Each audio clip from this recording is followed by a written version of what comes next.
Pessoal, vou gravar então a segunda parte do conteúdo, tá? Ligado à parte de dedução das relações para cálculo de força e potência de laminação. Então, a primeira parte que a gente vai tratar é em relação ao que a gente chama de relações geométricas, tá? Para definir o que é o chamado arco de contato, né, na laminação, tá? Então, a gente parte de algumas considerações e vai desenvolvendo então as equações até chegar nessa definição, tá? Então, primeiramente, se o material é laminado de uma altura H0 até uma altura H1, então a redução da altura é dada por essa fórmula aqui, tá? Onde essa altura instantânea aqui que eu vou ter no processo de laminação, o meu material entra então com uma altura H0, tá? E ele sai com uma altura H1. A altura que nesse elemento infinitesimal que está sofrendo então o processo de conformação mecânica por laminação, está nessa região de trabalho aqui, o material sendo comprimido pelos cilindros de laminação. Esse elemento infinitesimal então vai ser a altura H1, que é a altura final ali de saída do laminador, mais duas vezes o raio vezes uma componente angular aqui de 1 menos cosseno de alfa, sendo que o alfa é essa angulação que eu tenho aqui em relação ao alinhamento dos eixos dos cilindros de laminação e a posição aqui onde eu tenho o meu elemento infinitesimal, tá? Então, eu tenho essa equação aqui, e eu agora vou fazer algumas considerações, tá? Então, eu posso dizer que para pequenos ângulos de alfa, pode-se aproximar o cosseno de alfa pela função que cosseno de alfa é aproximadamente 1 menos alfa ao quadrado dividido por 2, tá? Sendo assim, eu consigo substituir isso na minha equação, então vou ter que H é igual a H1 mais o R vezes o alfa ao quadrado, tá? Então, faço essa substituição e posso considerar ainda que uma outra aproximação que o alfa é, para ângulos pequenos, aproximadamente x sobre r, tá?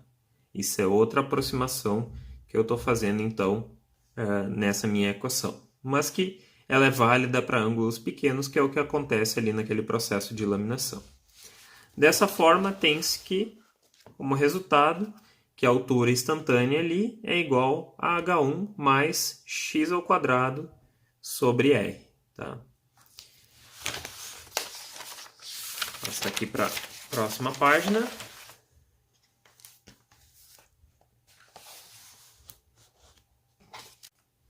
Pessoal, então achando aquele H instantâneo ali que eu tenho do elemento que está sendo laminado, agora eu posso definir o que eu chamo de arco de contato, ou LD, que é a região de contato entre a placa e os cilindros do laminador, tá? Ele é calculado através de uma relação de triângulos, e o LD, então, é na minha figura, essa medida aqui, tá? Esse contato aqui, tá? Esse aqui é o meu LD, que eu consigo então obter por uma relação de triângulos, tá? Porque eu vou ter obtido o meu H aqui, eu tenho o LD, eu tenho o raio aqui, que vai ser a minha hipotenusa. Então, através dessas medidas, eu tenho a hipotenusa aqui, tenho esse valor de x, que é o meu cateto oposto para um ângulo alfa, eu tenho o meu H aqui. Através dessas relações de triângulos, eu consigo então encontrar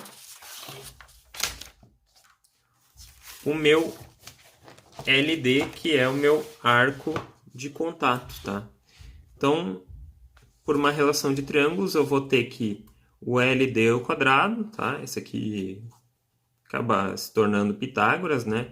O LD ao quadrado é igual a R ao quadrado menos ao quadrado R menos ΔH sobre 2, tá?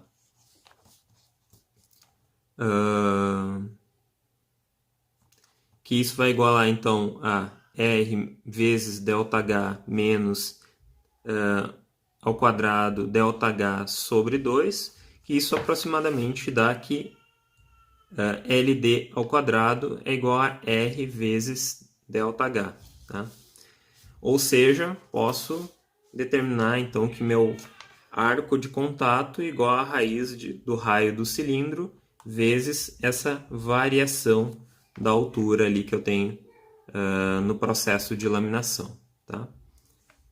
Então, só para deixar claro, LD é meu arco de contato, o raio do cilindro vezes a variação da altura que eu tenho no processo. Pessoal, continuando então a explicação aqui sobre as deduções na laminação, tá? Então a gente vai falar sobre as deformações na laminação, tá? E vamos definir então que antes da laminação eu vou ter essas medidas aqui, H0 altura do material que está sendo laminado, B0 a largura e L0 o comprimento inicial. E após a laminação, defino H1 a altura na saída, B1 a largura na saída, L1 o comprimento na saída do material da cadeira de laminação. Tá? Então, só rever, isso aqui a gente já viu, né? Essas definições de deformação relativa e deformação verdadeira, só vou mostrar então aqui para cada uma das dimensões, tá? Então, deformação relativa na altura, então E de H, H1 menos H0 sobre H0, então variação da altura sobre a altura inicial. Deformação verdadeira da altura, tá? Epsilon de H, tá? Ou, lembrem que na literatura alemã a gente pode ter outro símbolo aqui para fazer menção à deformação verdadeira, tá? Mas logaritmo natural de H1 sobre H0, ou isso equivale também ao logaritmo de 1 mais a deformação relativa, tá? Na largura, tá? Deformação relativa na largura, variação de B sobre B0, a deformação verdadeira, tá? Epsilon de B, tá? Que é logaritmo natural da largura de saída sobre a largura inicial, que é a mesma coisa que o logaritmo natural de 1 mais a deformação relativa na largura.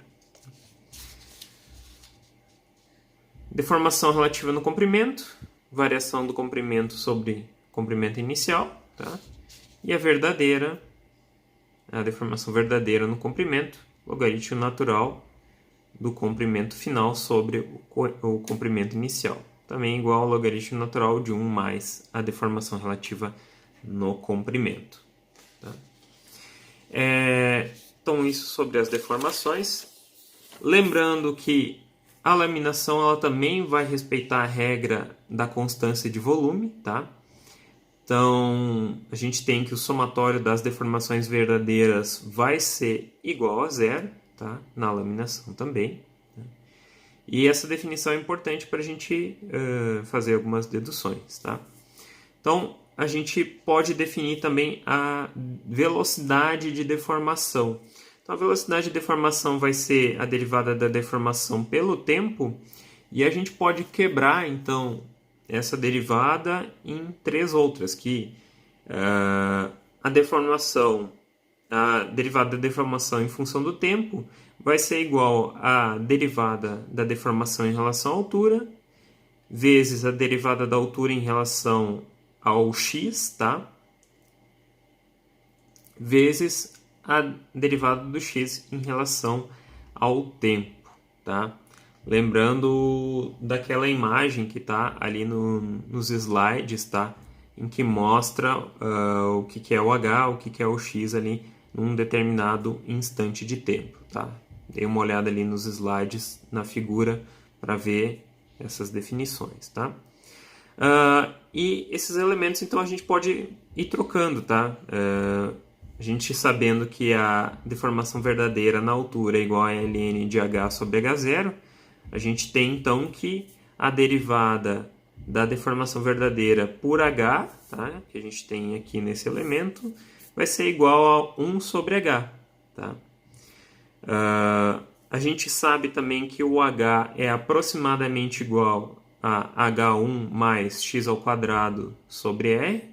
Isso faz então com que a derivada de h por x seja igual a 2x sobre r. E sendo que a gente adota então que a velocidade na direção x é um vx, tá? Então, sendo vx a velocidade na direção de laminação, a gente tem que dx dt é velocidade em x, tá? Sendo assim, tá, a gente pode fazer, introduzir essas relações aqui nessa equação, tá? E a gente acha então que a velocidade de deformação verdadeira é igual a 2x sobre hx vezes r vezes o vx. Tá? Então, para obtenção da velocidade de deformação na laminação. Posso empregar a lei da constância de volume, tá? Em que meu H0 vezes Vx0 é igual a um H1 vezes um Vx1, que é igual a um Hx vezes um Vx. Então a gente pode isolar o Vx como sendo Vx1 vezes H1, ou seja, a velocidade em x naquele elemento infinitesimal, tá? Que é um Vx, é igual à velocidade Vx1, que é a velocidade de saída do material do laminador, vezes a altura de saída do material do laminador, sobre a altura naquele elemento infinitesimal que eu estou analisando, que eu chamo então de Hx. De novo, vejam lá esses elementos no desenho que está nos slides. Tá? Então, a velocidade de deformação na direção x, em um instante qualquer, será taxa de deformação verdadeira. A velocidade de deformação é 2x sobre r vezes Vx1, velocidade de saída do material, tá? Do laminador, vezes a altura de saída do material do laminador, dividido pelo hx ao quadrado, a altura x naquele elemento infinitesimal que eu estou analisando, ao quadrado. E isso é importante porque a gente tem que ver que o material, então, ele vai ganhar um comprimento, assim, a velocidade de entrada dele no laminador vai ser menor do que a velocidade de saída dele do laminador, porque eu estou gerando o maior comprimento do material e isso vai causar algumas implicações no processo, tá? Que se eu tenho um laminador naquela disposição contínua com várias cadeiras de laminação sequenciais, eu tenho que ajustar a velocidade de rotação dos cilindros considerando essa maior velocidade de saída do material. Então, lembrando, por exemplo, que a velocidade tangencial dos cilindros pode ser calculada por V igual a raio do cilindro vezes velocidade angular. Eu tenho que imaginar que o material que está saindo de uma cadeira de laminação, de um conjunto de cilindros de laminação, ele vai sair numa velocidade maior do que a velocidade de entrada. Então, próxima cadeira de laminação vai ter que ter os cilindros girando numa velocidade maior, tá? Digamos, se eu considerar o raio igual, para conseguir dar conta desse fluxo de material que está saindo da cadeira anterior, tá? Então, são algumas questões que eu tenho relacionadas a esse processo de laminação. Pessoal, continuar aqui então com as deduções relativas à parte de laminação, tá? O que a gente vai estudar agora são o que a gente chama de condições de agarre, tá?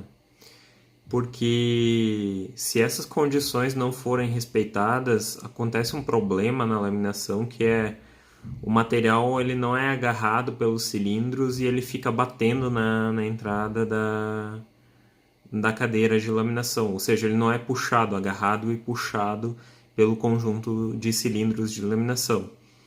E isso é um problema que não é tão grave se uma cadeira única de laminação, mas se eu tenho laminadores com disposição contínua em tandem, se isso acontece no meio do processo, a placa vai bater, mas ela está sendo empurrada pelo laminador anterior e o material vai sair do sistema, vai bater ali, vai começar a dobrar e uma hora isso causa um incidente meio grave assim, na linha de laminação, tá? Porque vai sair material para tudo que é lado. Tá? Então, essas condições de agarre têm que ser respeitadas para que o material seja puxado, agarrado e puxado então pelo conjunto de cilindros de laminação. Tá?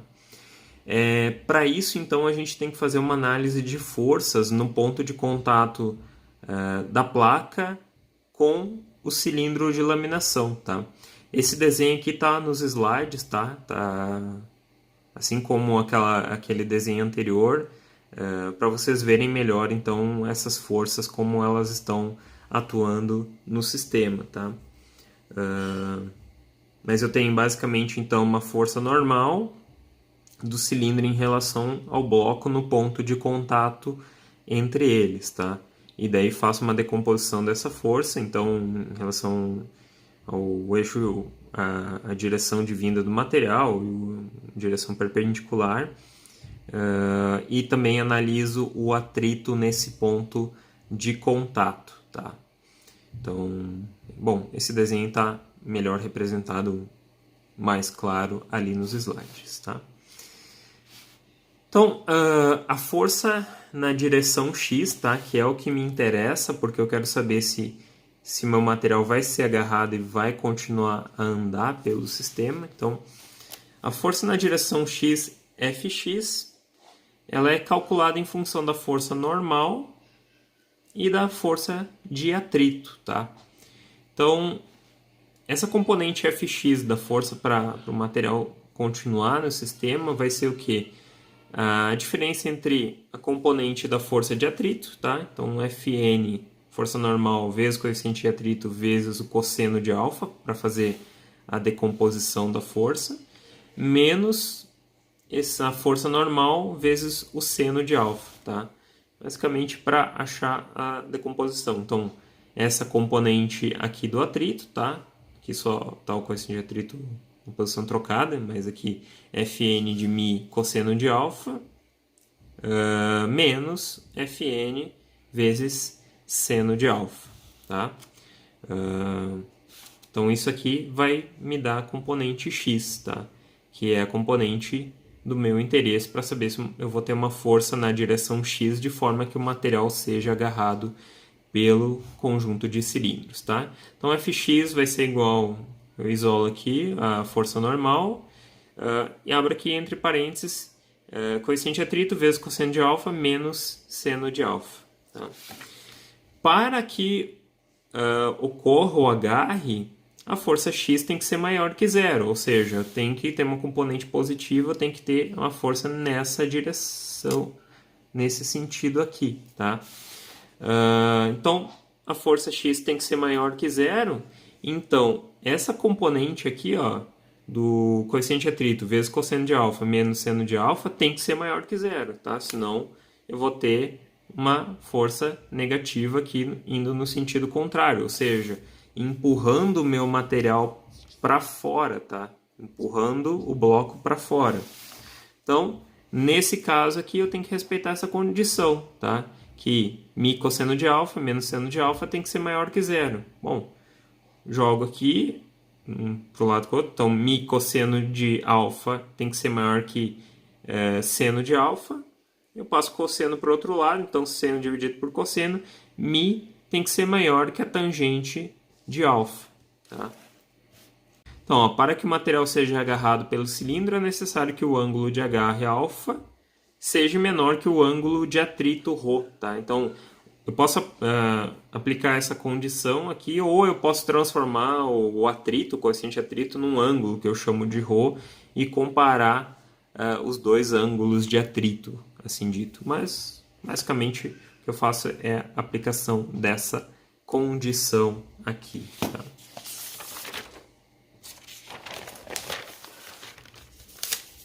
E bom, só para lembrar, né, o que é o meu alfa, tá? Eu acho o alfa porque eu sei que o cosseno de alfa é igual a 1 menos H0 menos H1 dividido por 2 vezes o raio, tá? Isso é uma condição geométrica que eu consigo deduzir a partir daquele primeiro desenho lá que a gente viu, tá? Então assim eu consigo achar o alfa e consequentemente comparar com a tangente de alfa com o coeficiente de atrito e ver se a condição de agarre ela é respeitada, ok? Próximo assunto que a gente vai falar, pessoal, é em relação ao cálculo do alargamento, tá? O que é o alargamento? É o incremento de largura que eu vou ter após eu fazer o passe de laminação, tá? Então, eu tenho no processo de laminação um incremento no comprimento do material laminado, mas também um incremento na largura, tá? A gente tem a diminuição da espessura do material na laminação e um incremento bastante considerável no comprimento do material e um pequeno incremento também na largura, tá? do produto laminado. Existem diferentes modelos para fazer esse cálculo, tá? Eu vou mostrar alguns dos mais conhecidos, tá? Existe, por exemplo, no livro do professor Livio Schaefer outros modelos, eu peguei apenas esses dois aqui para mostrar para vocês, tá? Então aqui para o cálculo do alargamento segundo o modelo de Tafel e Sedlacek, tá? Então esse incremento aqui na largura, tá? Esse ΔB aqui, ele vai ser dependente de uma constante, tá? Um valor constante que para o aço seria esse valor aqui, 0,435, tá? Vezes a largura inicial, vezes a variação da altura, vezes a raiz da largura inicial vezes o raio do cilindro, dividido pela largura inicial do material ao quadrado, mais H0 vezes H1, tá? Isso então para calcular o ΔB, tá? E consequentemente achar a partir do B0 o valor de B1, tá? E como também a gente pode aplicar a lei da constância de volume, se a gente sabe a redução que o material sofreu na laminação, a gente sabe o alargamento que o material sofreu, a gente consegue inclusive calcular o incremento no comprimento do material através da lei de constância de volume, tá? Esse é um modelo de Tafel. Outro modelo que eu tenho para mostrar para vocês é o modelo de Siebel, tá? Siebel faz um cálculo até mais simples, tá? A variação da largura é igual também a uma constante, tá? Que é chamada de C, vezes o arco de contato, tá? Que a gente já definiu lá atrás. Vocês podem ver lá na figura o que é o arco de contato, vezes a variação da altura dividido pela altura inicial, tá? Esse valor de C aqui, para o aço, por exemplo, o aço laminado a quente a 1000 graus, seria um valor então de 0,35. Isso aqui obtido então pelos estudos de Siebel para laminação, tá? E ele nos fornece esse valor aqui de C.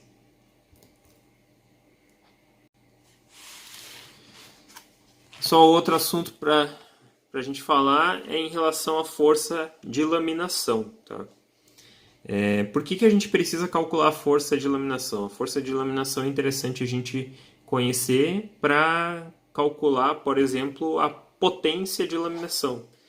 E daí, sabendo a potência de laminação, a gente consegue dimensionar, então, o sistema de acionamento dos cilindros de laminação, parte de transmissão e motor.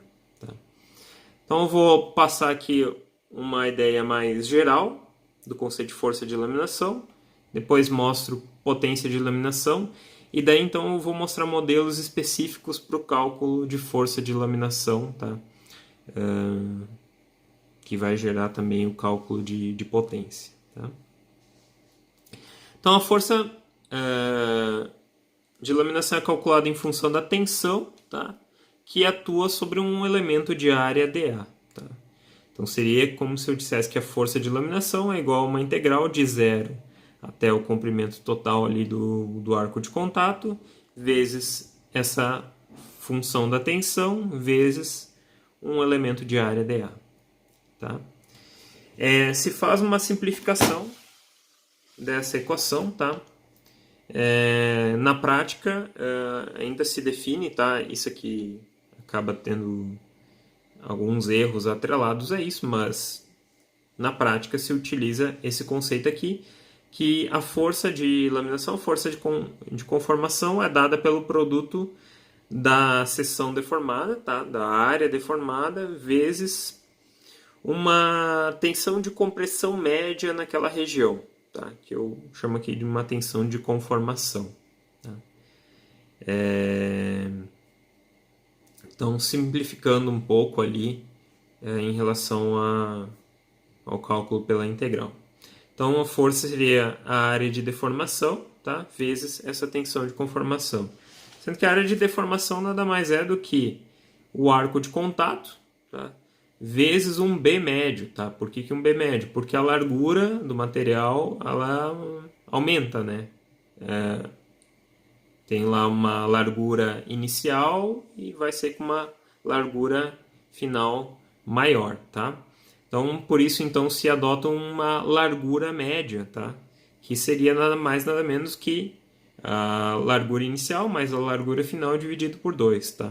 Então, essa área de deformação é o arco de contato vezes a largura média do material. Tá? E o que é essa resistência de conformação? Se diz então que ela é uma tensão que vai ser função de várias variáveis. Da tensão de escoamento do material, da geometria da peça, da temperatura de trabalho e do atrito existente ali naquela operação de laminação. Então a gente pode definir que a tensão de conformação é uma função dessas 4 variáveis aqui. Tá? Porque a tensão ali, no processo de laminação, ela muda ao longo do processo. Tá? Inicialmente essa tensão de conformação aqui, essa tensão de laminação, ela é 0, ela atinge um valor máximo e depois ela volta a cair, tá? Ao longo aqui do processo de laminação da região aqui onde ocorre, propriamente dito, a conformação mecânica do material. Tá? Então ela vai ser dependente dessas variáveis aqui. Nos modelos a gente vai ver então como cada autor, cada pesquisador que criou os modelos para a definição dessa tensão de conformação, levou em consideração esses elementos aqui, alguns sendo desprezados, tá? Ou então encontrando constantes que buscam traduzir essas variáveis aqui para encontrar então essa tensão de conformação. Antes de entrar então nos modelos para cálculo de força de laminação, vou falar um pouquinho para vocês do cálculo de potência, tá? Então só porque é uma definição bastante simples, tá? Eu sei que o momento em relação a um cilindro de laminação é dado por essa expressão aqui, que o momento vai ser a força vezes o arco de contato dividido por 2, tá? Como na laminação eu preciso dos 2 cilindros, tá? Os 2 cilindros de trabalho, eu posso calcular aqui o momento total, considerando então esses 2 cilindros, é MD igual a força vezes o arco de contato, tá? Que são 2 cilindros, então eu consigo tirar aqui o 2. E sendo assim, sendo ômega aqui a velocidade angular, eu tenho que a potência então vai ser esse momento vezes a velocidade angular. Lembrando que a velocidade angular é a velocidade dividido pelo raio aqui do cilindro, tá? Sendo que essa velocidade, então, é a velocidade tangencial aqui dos cilindros. Então, eu consigo definir a potência de laminação como sendo o momento vezes a velocidade tangencial dividido, então, pelo raio do meu cilindro. Posso fazer aqui um estudo das unidades. Então, a potência vai ser o momento, Newton-metro, vezes a velocidade tangencial, metro por segundo, tudo isso dividido por metro. Obter então Newton-metro por segundo, que vai ser igual a watt. Pessoal, vamos ver agora os modelos específicos para cálculos de força de laminação, tá? Existem vários modelos, eu peguei apenas um de cada, um para laminação a frio, um para laminação a quente, tá? Mas existem outros na literatura, tá? Dá para pesquisar mais, dá para às vezes achar um modelo mais adequado para aquele tipo de laminação em específico, tá?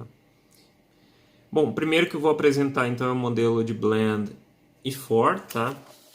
Esse modelo ele parte então daquela definição simplificada, tá? De força, que a força é igual a uma área de deformação vezes uma tensão de conformação. Abrindo aqui a área de deformação, a força vai ser igual ao arco de contato vezes um valor de B médio, tá? de largura média do material que está sendo laminado, vezes a tensão de conformação. Tá? Mas o que é essa tensão de conformação pelo modelo do Ford? Né? Ele define então a tensão de conformação como sendo tensão de conformação é igual a 1,15 vezes a tensão de escoamento do material vezes uma função F1. Tá? E essa função F1 ela é obtida através da leitura em um gráfico, onde em um dos eixos eu vou ter essa componente aqui, que é o coeficiente de atrito μ vezes a raiz do raio do cilindro dividido pela altura de saída do material, e em outro eixo a deformação na altura do material. Tá? Isso eu faço então uma leitura num gráfico que eu vou mostrar, então vou inserir a figura no vídeo para vocês verem como é que fica essa leitura.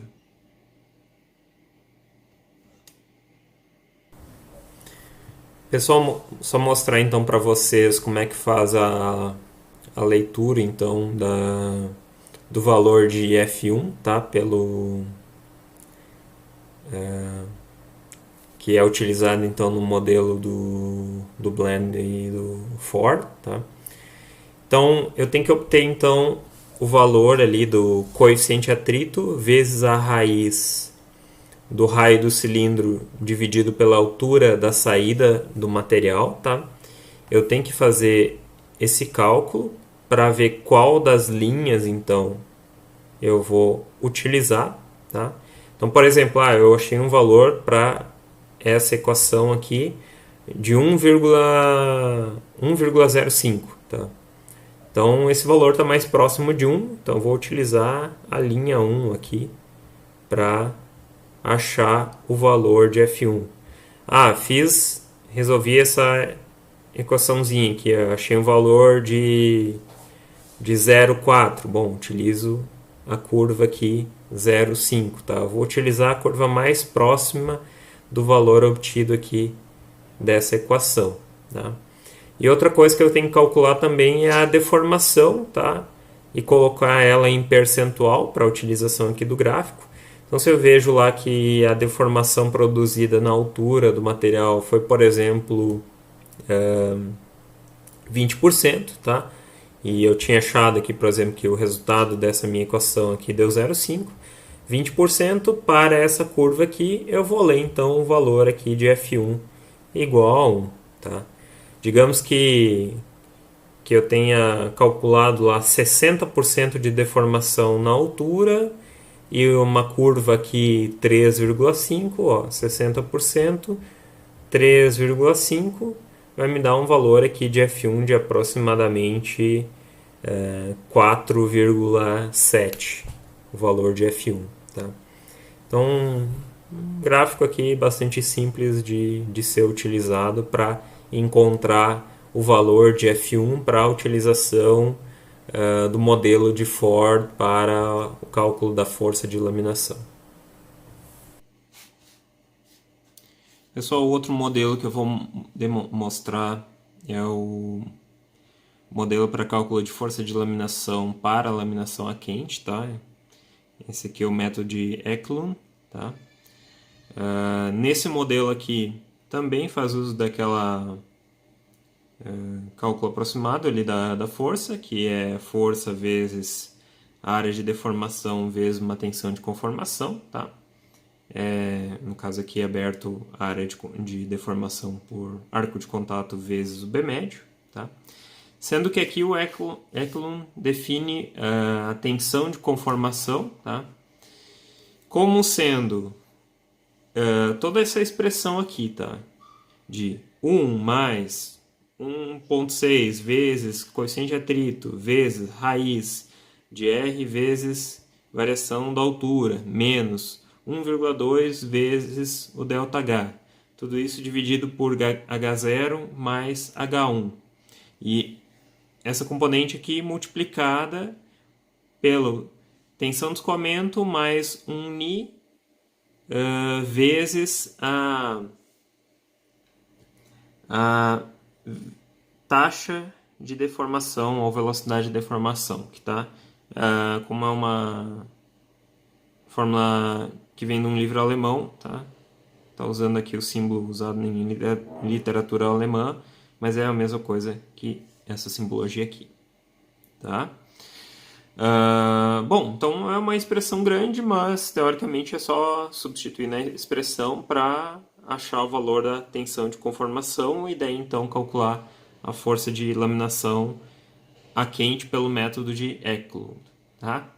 Mas tá, e qual é o coeficiente de atrito, qual é o Ni, qual é a taxa de deformação, a velocidade de deformação? Bom, o Eklund também mostra como calcular esses valores, tá? Já que a gente está falando de laminação a quente. Então, ó, para calcular o coeficiente de atrito, tá? O Ni, ele diz então que o coeficiente de atrito é igual a 1,05 menos 0,0005 vezes a temperatura do material em graus Celsius, tá? Quando eu estou utilizando cilindros de laminação feitos em aço. E que quando eu estou utilizando cilindros de laminação feitos em ferro fundido branco com alto cromo, eu tenho que pegar essa expressão aqui do aço e multiplicar por 0,8. Tá? O coeficiente de atrito acaba sendo um pouco menor. Tá? Então, esse aqui para encontrar o coeficiente de atrito que vai ser utilizado nessa equação. Aqui ele coloca uma forma para cálculo aproximado da tensão de escoamento do material. Isso aqui para aço, tá? Essa aqui é uma conta feita para achar a tensão de escoamento aproximada para aço e da onde leva em consideração o percentual de carbono que o aço possui, o percentual de manganês e o percentual de cromo que o material possui. E também leva em consideração a temperatura em graus Celsius no qual o material está sendo laminado. Então, para achar essa tensão de escoamento aproximada para aço, então tem aqui 14 menos 0,01 vezes a temperatura do material em Celsius. Essa expressão vezes 1,4 mais o percentual do material de carbono que o aço tem de carbono, mais o percentual que o aço tem de manganês, mais o percentual 0,3% do percentual de cromo que esse aço possui. E tudo isso aqui vezes 10 ainda para achar então esse valor da tensão de escoamento aproximada para o aço.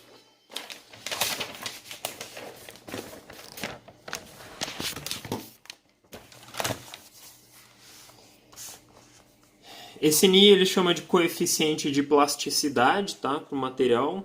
Também ele informa qual é a fórmula aqui. Então esse Ni seria 0,1 vezes 14 menos 0,01 vezes a temperatura em que o material está sendo laminado em graus Celsius, tá?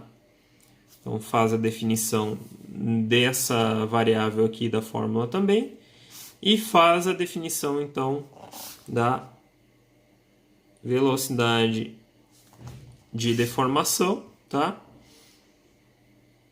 Que seria então 2 vezes a velocidade vezes a raiz da variação da altura sobre o raio do cilindro, tudo isso então dividido pela altura inicial mais a altura final.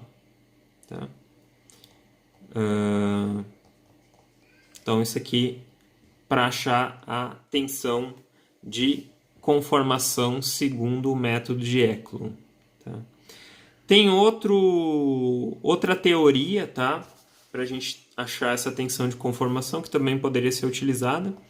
Então, seguindo a teoria da plasticidade, a gente teria que a tensão de conformação seria igual a uma constante K1 vezes a tensão de escoamento do material, tá? Sendo que esse K1 seria exponencial de uma constante C, que teria a ver com o atrito naquela condição de laminação, vezes o arco de contato dividido por um H médio, um valor médio da altura do material. Tá? Onde essa constante C aqui, ligada ao coeficiente de atrito, seria a temperatura de laminação menos 996 Kelvin, dividido pela temperatura de laminação, sendo que essa temperatura de laminação tem que ser dada em Kelvin. Tá? Então seria uma outra teoria então para encontrar essa tensão de conformação aqui para ser utilizada no cálculo da força de laminação. Da parte teórica era isso. Eu vou colocar ainda alguns exercícios exemplos para vocês resolverem e depois verem como é que fica a resolução deles, tá?